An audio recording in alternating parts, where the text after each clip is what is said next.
Hello guys, এই যে দেখো ডিমের অমলেট করা হচ্ছে, ডিম ফাটাচ্ছি। আর এই যে ডিমের অমলেট হয়েছে, 4 জনের 4টে ডিমের অমলেট করা হবে। এই যে রেখে দিচ্ছে এখানে। আর এই যে 500 পনির আনা হয়েছে, তার মধ্যে কিছুটা কেটে ভেজ ডালে দেওয়া হয়েছে, আর বাদ বাকি রেখেছি।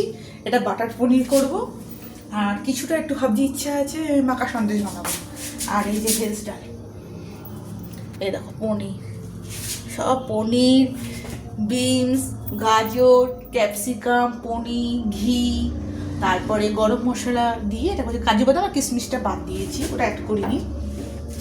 আর এই যে পাঁপড় ভাজা, এই যে পাঁপড় ভাজা রেখেছি। আজ রাত্রে খাবো পাঁপড় ভাজা, ডিমের অমলেট আর ভেজ ডাল আমার রাত্রে হবে।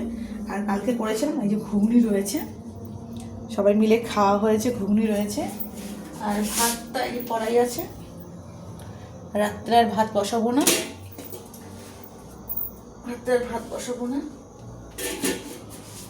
ভিডিওটা ভালো লাগলে লাইক কমেন্ট শেয়ার করো। বাই বন্ধুরা।